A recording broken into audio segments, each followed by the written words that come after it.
Hi, I'm Marty Nemko. This is another of my short stories from the next edition of my book, Soloists, short stories of introverts and outsiders facing a dilemma. This story is called Hopes. When I was a little boy and got my polio vaccine, my father told me about its inventor, Jonas Salk.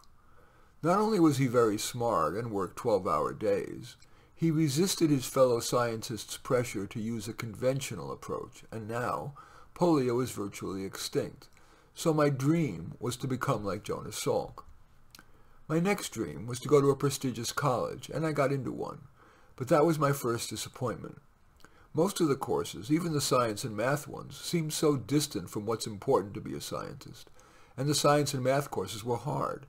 Often the professor's first language wasn't English, and it was difficult just to understand their words, let alone their implications.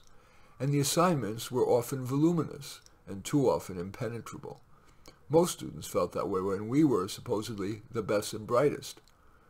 But the designer label on my diploma got me a job at a company that made cardiac stents. Those promised to reduce open heart surgeries and save countless lives. But my excitement was short-lived. I soon learned that our best stent often got clogged, which threatened lives. What really got to me was that rather than pull it off the market and work on developing a better one, the company lobbied the FDA to let it continue selling it, and the company hired more salespeople to push the stent, knowing that a competitor's one was better. I quit and wanted to work for the FDA, but heard that the hiring process often takes a year. And of course, after all that, it's far from sure you'll get the job.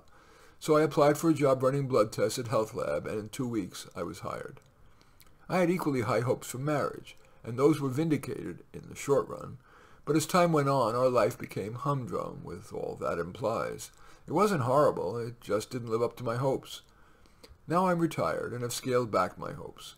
At this point, I try to take pleasure in small things, the swelling buds of spring, the good feeling when my wife puts her hand on my thigh as we watch TV, and yes, the ability to write little essays like this.